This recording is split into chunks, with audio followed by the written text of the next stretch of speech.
Hello everyone, today we are going to discuss the topic competent host and the polymerase chain reaction and also the tools of recombinant DNA technology from the biotechnology part 1 principle and processes. Let's begin the competent host for transformation with the recombinant DNA. As you guys know that if you have created your recombinant DNA, you have to like transfer the recombinant DNA into the host, right?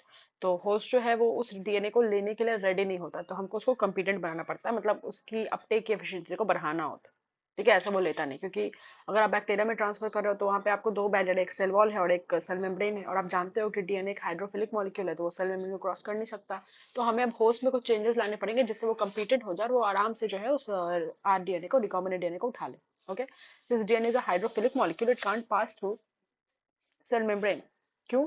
Y? क्योंकि cell membrane is made up of lipid bilayer, so hydrophilic molecules can't pass through the cell membrane in order to force the bacteria to take up the plasmid। अब हम bacteria को force करेंगे कि तुम plasmid ले लो, तो उसके लिए हमको बैक्टीरिया को, bacterial cell must be first be made competent to take up the DNA. This is done by treating the bacterial cell with a specific concentration of a divalent cation such as calcium, which increases the efficiency with which the DNA enters the bacterium through the pores in its cell wall। As you guys no कि cell wall में कुछ pores होते हैं, तो हम पहले उसको calcium, DNA को कैल्शियम के साथ बाइंड करते हैं, क्योंकि कैल्शियम पे पॉजिटिव चार्ज और डीएनए पे नेगेटिव चार्ज आप जानते हो, क्योंकि उसके पास फॉस्फेट मॉलिक्यूल है PO4 3-। तो पॉजिटिव और नेगेटिव चार्ज दोनों एक दूसरे को अट्रैक्ट कर लेते हैं, and calcium can easily cross the cell wall in the case of the bacterial cells. तो अगर हम डीएनए को कैल्शियम के साथ बाइंड कर देंगे तो क्या होगा, डीएनए जो है वो भी कैल्शियम के साथ साथ ही आराम से सेल वॉल को क्रॉस कर जाएगा, which increases the efficiency with which the DNA enters the bacterium through the pores in its cell wall. The recombinant DNA can then be forced into such cell by incubating the cells with the recombinant DNA on ice। अभी वो are DNA calcium के साथ जो है वो बस cell wall को cross किया, सेल मेम्ब्रेन को क्रॉस नहीं किया है। तो हमको करना क्या पड़ेगा, उस रिकॉम्बिनेंट डीएनए और उस सेल, ठीक है ना, जो कि रिकॉम्बिनेंट डीएनए सेल मेम्ब्रेन और सेल वॉल के बीच में फंस चुका है, तो उस recombinant DNA can be then forced into the sales. Like अब सेल मेम्ब्रेन को कैसे हम क्रॉस करने के लिए उसको फोर्स करेंगे, bye incubating the sales with recombinant DNA on ice. Ice पे रखेंगे, फिर गर्म करेंगे, फिर आइस पे रखेंगे, फिर गर्म करेंगे, तो इससे क्या होगा, शॉक लगेगा उस बैक्टीरिया को, जिससे क्या होगा, आराम से डीएनए उसके सेल मेम्ब्रेन को क्रॉस कर सकता है।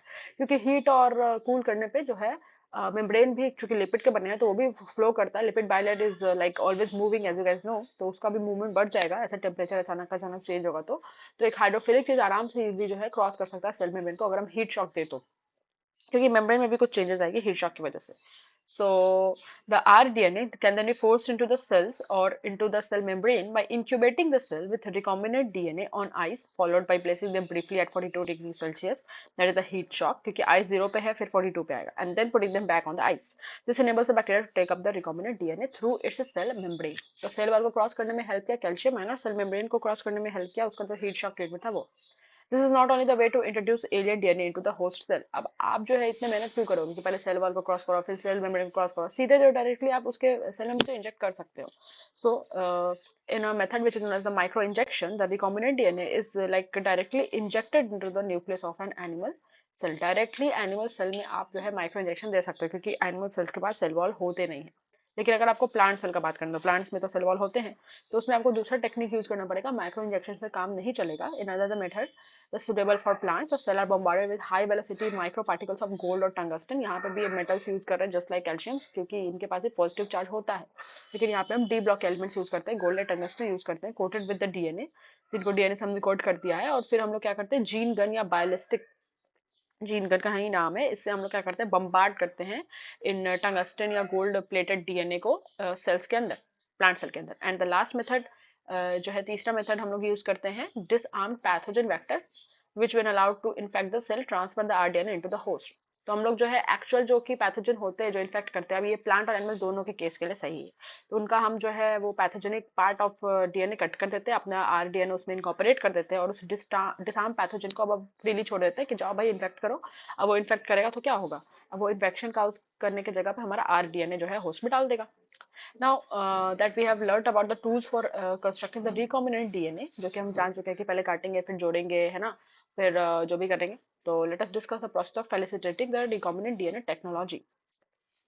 ठीक है, तो चलिए The process of RTT, recombinant DNA technology. Recombinant DNA technology involves several steps in specific sequence, such as सबसे पहले हमको क्या करना पड़ेगा recombinant DNA बनाने के लिए पहले सबसे पहले हमको आइसोलेशन ऑफ डीएनए करना पड़ेगा। जैसे मान लो कि मेरे को मेरा जीन ऑफ इंटरेस्ट पता चल गया है, तो वो जिस भी डीएनए का पार्ट है उस पूरे के पूरे डीएनए को आइसोलेट करेंगे। वो कैसे करेंगे वो आप यहाँ पे देख पा रहे हो। डीएनए को हम ऐसे थ्रेड लाइक स्ट्रक्चर से आइसोलेट कर सकते हैं, क्योंकि जब हम चिल्ड इथेनॉल डालते हैं तो वो डीएनए ही प्रेसिपिटेट होता है। चलिए आगे पढ़ेंगे। तो सबसे पहले पूरे के पूरे डीएनए को आइसोलेट करेंगे, फिर उस डीएनए में से अपने जीन ऑफ इंटरेस्ट को काटेंगे, फ्रेगमेंट करेंगे bye restriction endonuclease. And then उसके बाद जो है जब हमको अपना मिल जाएगा जीन ऑफ इंटरेस्ट, तो क्या होगा, हम उसको इलेक्ट्रोफोरेसिस से मूव करवाएंगे, ताकि हमको मेरा पर्टिकुलर जितना बेस पेयर का हमको सीक्वेंस चाहिए वो हमको मिल जाए। Isolation of desired DNA fragment by the electrophoresis. और उसके बाद क्या करेंगे, जब हमको मेरा पर्टिकुलर जो डीएनए मिल जाएगा, तो उसको पहले हम पीसीआर करवाते हैं, उसको मल्टीपल कॉपीज बनाते हैं, यहाँ नहीं लिखा हुआ है। और मल्टीपल कॉपीज बनाने के बाद हम उसको जो है एक वेक्टर में लाइगेट करते हैं। और फिर जब हम वेक्टर बना दिए, वेक्टर में अपने डीएनए को इनकॉर्पोरेट कर दिया, तो फिर हम उस रिकॉम्बिनेंट वेक्टर को, रिकॉम्बिनेंट डीएनए को होस्ट में डालते हैं।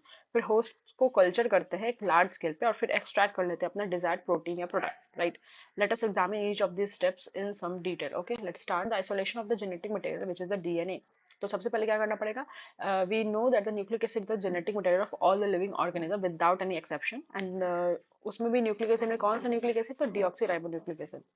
In majority of organism, this is deoxyribonucleic acid. कुछ में RNA होता है, for example the retroviruses. In order to cut the DNA with restriction enzyme, it needs to be in pure form. And DNA pure form में होना चाहिए, तभी तो हम उसको कट करेंगे, तभी तो हम उस पर न्यूक्लियस डालेंगे जिसमें बाकी कार्बोहाइड्रेट ना हो, प्रोटीन ना हो। तो उसके लिए हमको क्या करना पड़ेगा, सबसे पहले डीएनए चूंकि मेम्ब्रेन्स के अंदर होता है, तो सेल मेम्ब्रेन के अंदर और फिर न्यूक्लियर मेम्ब्रेन के अंदर, तो हमको पहले सेल को खोलना पड़ेगा ताकि डीएनए उससे बाहर निकले। और बाकी मॉलिक्यूल्स भी डीएनए के साथ पैक होते हैं। जैसे आप जानते हो कि हिस्टोन प्रोटीन के ऊपर डीएनए बाइंड होता है। तो अगर हमको सेल को ओपन करना है, तो हमको आरएनए भी मिलेगा, प्रोटीन भी मिलेगा, पॉलीसेकेराइड भी मिलेगा, लिपिड भी मिलेगा और डीएनए भी मिलेगा। तो हमको क्या करना पड़ेगा, अब जो भी हमको मिल चुका है, ये सारी चीजें मिल चुके हैं, उसके बाद हमको इन सारी चीजों को तोड़ के हटाना पड़ेगा। जैसे आरएनए को हटाने के लिए मेरे को आरएनएज चाहिए, प्रोटीन को हटाने के लिए प्रोटीएज चाहिए, पॉलीसेकेराइड को हटाने के लिए एमाइलेज यूज करेंगे, लिपिड को हटाने के लिए लाइपेज यूज करेंगे। सबके सब डाइजेस्ट हो जाएगा, तो बचेगा क्या मेरे पास, सिर्फ और सिर्फ डीएनए। ओके, और फिर हम उसको सेंट्रिफिकेशन वगैरह करके इजिली अचीव कर सकते हैं।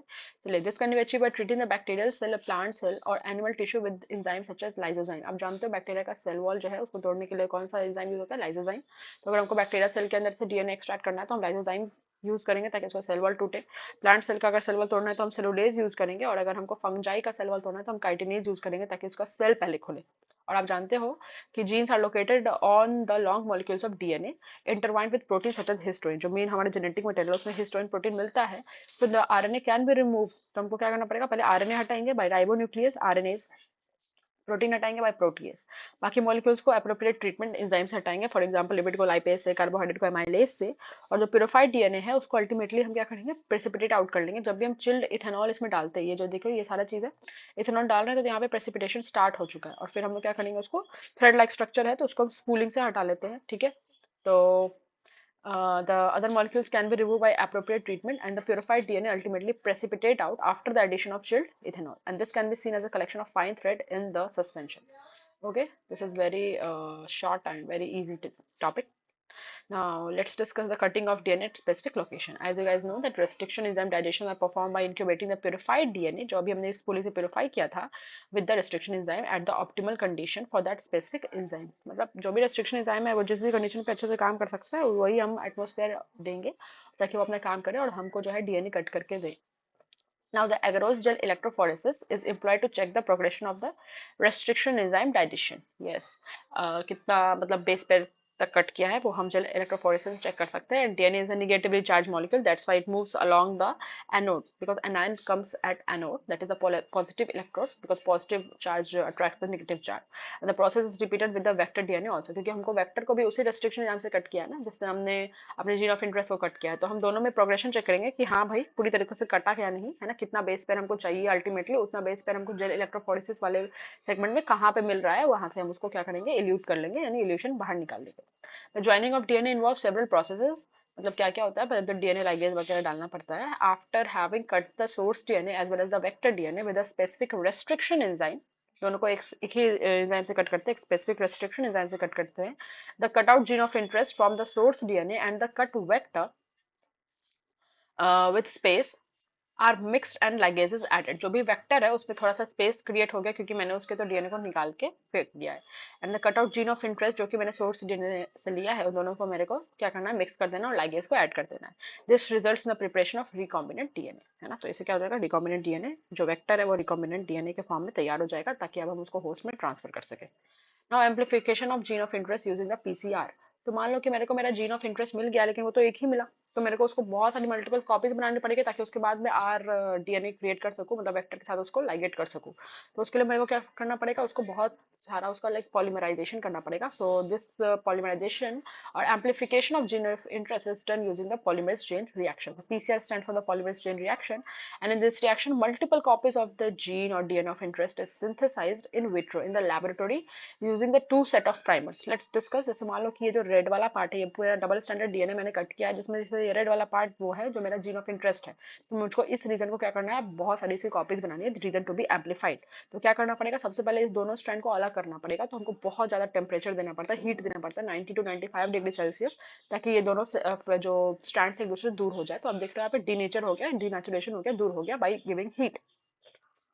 उसके बाद क्या करना है, मुझे इतने ही पर्टिकुलर रेड वाले पार्ट को बहुत सारी कॉपीज बनानी है। तो मेरे को क्या करना पड़ेगा, मेरे को एक लाइक प्राइमर इस वाले स्टैंड से जोड़ना पड़ेगा और एक प्राइमर इस वाले स्टैंड से जोड़ना पड़ेगा। और ये दोनों प्राइमर जो है वो ऐसा होगा कि यहाँ पे 3' एंड जो है इसका खाली हो, मतलब अब पॉलीमराइजेशन 3 से स्टार्ट हो, क्योंकि आप जानते हो थर्ड 3' एंड पे OH ग्रुप होता है।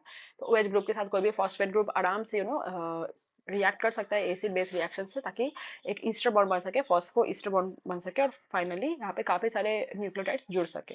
तो प्राइमर्स जो है वो एक्चुअली 5 to 3' एंड पे होते हैं, और जो नेक्स्ट न्यूक्लियोटाइड प्राइमर्स पे ऐड होगा वो जो है वो 3' एंड पे होगा। ये प्राइमर्स जो है ये हम लोगों ने ही सिंथेसाइज किया, आर्टिफिशियली सिंथेसाइज किया है, क्योंकि हमने यहाँ थोड़ा पर्टिकुलर इतने दूर का है ना, स्टार्टिंग के जो भी टेम्पलेट स्टैंड है उसका मैंने सीक्वेंस देख लिया था। तो मैंने आर्टिफिशियली एक प्राइमर सिंथेसाइज किया, और एक नहीं दो प्राइमर सिंथेसाइज किया दोनों स्टैंड के लिए, और प्राइमर इनके पास जोड़ दिया। प्राइमर इसलिए जोड़ा क्योंकि अब मुझे जो है ये जो 2 डीएनए का जो स्ट्रैंड था, इससे मेरे को अब 4 डीएनए का स्ट्रैंड मिल जाएगा, और वो भी मेरे जीन ऑफ इंटरेस्ट का ही सीक्वेंस वाला। इसलिए मैंने पहले इन दोनों को तोड़ा, बहुत ज्यादा टेम्परेचर देके, यहाँ पे हीट लिखा हुआ है 90 डिग्री सेल्सियस देना पड़ता है। फिर जब हमको प्राइमर जोड़ना पड़ता है तो उसके लिए हमको थोड़ा सा कूलिंग करना पड़ता है, नहीं तो अगर 90 डिग्री सेल्सियस पे ही होगा तो ये प्राइमर भी नहीं जुड़ पाएगा, ये भी डी नेचर हो जाएगा।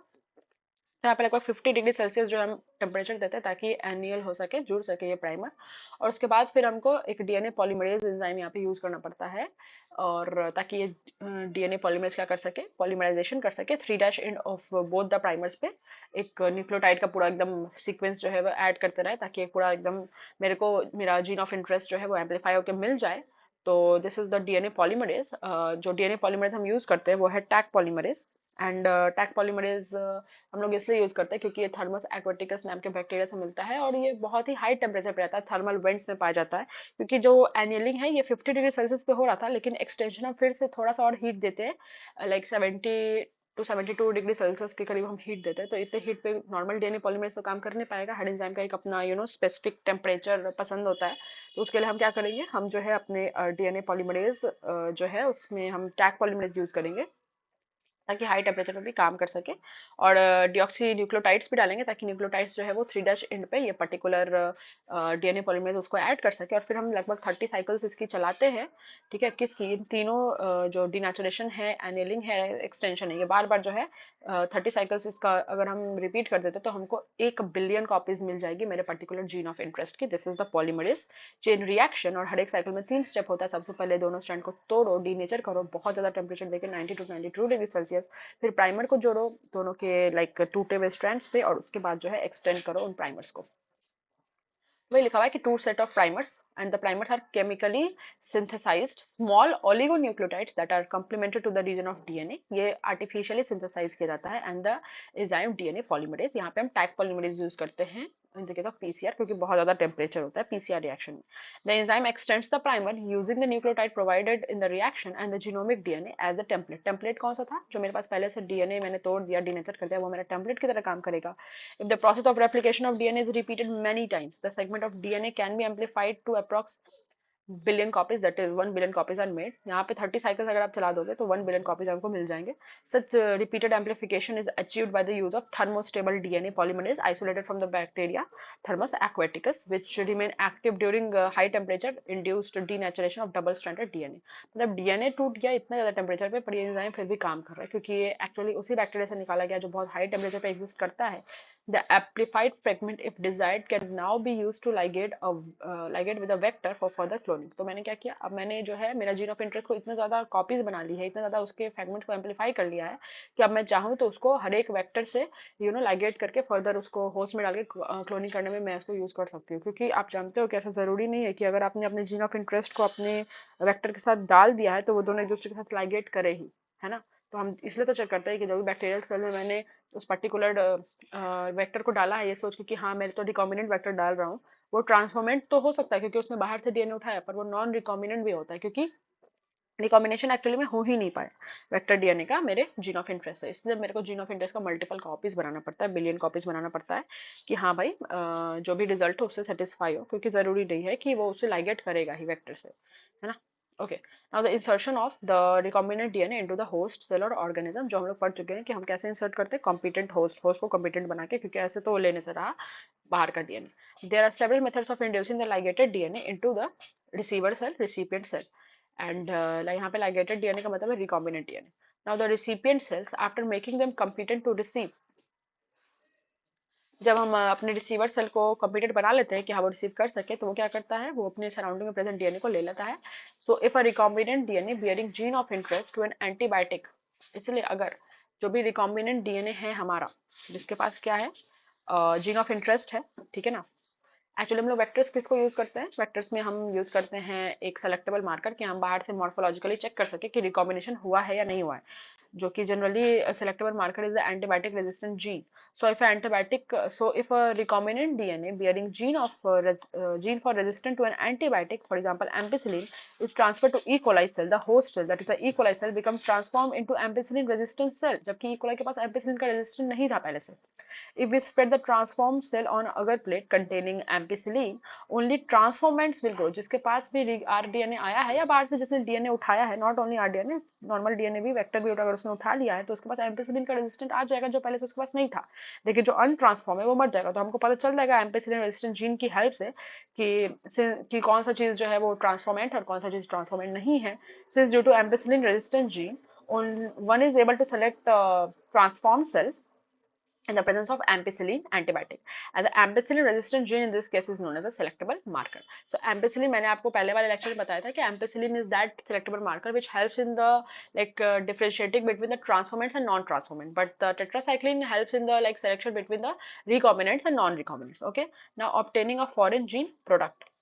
So obtaining a foreign gene product and the downstreaming processing I'll discuss in the next video. Okay and हमारा इससे मॉलिक्यूल्स कह रही हूँ, बायोटेक्नोलॉजी जो है वो खत्म हो जाएगा। Okay okay, if you like the video then hit the thumbs up button and subscribe to my channel. I will see you guys in my next video.